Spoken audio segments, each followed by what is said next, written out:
J'ai commencé par des études d'art appliqué en sculpture et j'ai enchaîné sur une école de design. Alors j'avais pas spécialement très envie de faire des meubles et j'ai fait un stage en Chine pendant mes études qui m'a plutôt alertée sur la responsabilité environnementale et sociale des designers. Et disons qu'au retour de mon stage, j'avais pas envie de contribuer à rajouter des objets sur la pile déjà présente. Donc je me suis intéressée assez tôt en fait au design de service.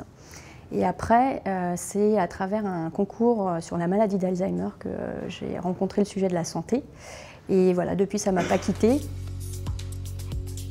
D'abord, peut-être de rappeler que le design, ce n'est pas une activité nouvelle. C'est un métier qui existe depuis déjà longtemps, mais qui est encore mal connu et surtout dont le potentiel est mal connu. Alors le design, c'est une activité de conception. Un design, ça veut dire concevoir en anglais, de conception d'espace, d'objets, de services, d'interfaces, etc.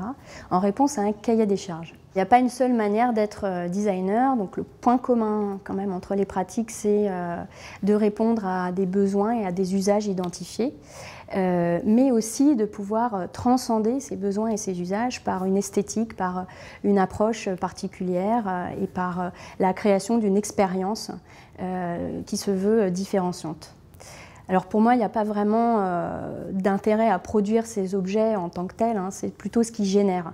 Les idées, les rencontres et les liens, c'est un peu ça qui compte. Alors faire appel à un designer, c'est ne pas s'arrêter seulement à la couche technique, c'est aussi chercher à adresser l'expérience des personnes qui vivent, qui utilisent ces objets et ces espaces qui nous entourent.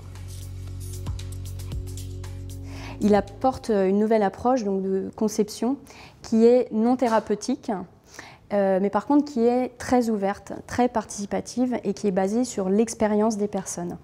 Donc son but, ça reste toujours de déboucher sur la transformation des idées en projets. Donc chez nous, le projet, ça s'incarne par des espaces, des objets, des interfaces, des services, etc. Après, l'intérêt du design dans un milieu très spécialisé comme celui du champ médical, c'est d'apporter un œil neuf, des passionnés, alors à peu près, hein, parce qu'on est quand même vite rattrapé par ses propres intérêts dans ce milieu, mais en tout cas non partisane, et qui permet de faire le pont avec d'autres disciplines, et notamment du champ de la création. Les enjeux de l'intervention dans le champ médical, c'est quelque part d'essayer d'éviter la double peine. D'une part, on est malade, et d'autre part, on se retrouve patient dans un environnement qui est souvent un peu froid, voire un peu hostile, un petit peu dégradé, et qui est donc très pénible pour les patients et leurs familles pendant un moment de vie qui est assez fragile. Donc l'objectif, c'est d'essayer d'amener à repenser les cahiers des charges tels qu'ils étaient conçus jusqu'à maintenant, de pouvoir améliorer par exemple l'information aux patients, l'accueil des familles, les moments de vie aussi des patients qui sont parfois hospitalisés plusieurs jours consécutifs, au-delà de la chambre, dans des espaces collectifs. Donc de pouvoir réattirer l'attention sur un sujet central pour les patients et les familles, qui est l'hospitalité pendant le séjour à l'hôpital. Comme dans beaucoup de milieux spécialisés, le design est encore quelque part une sorte d'ovni.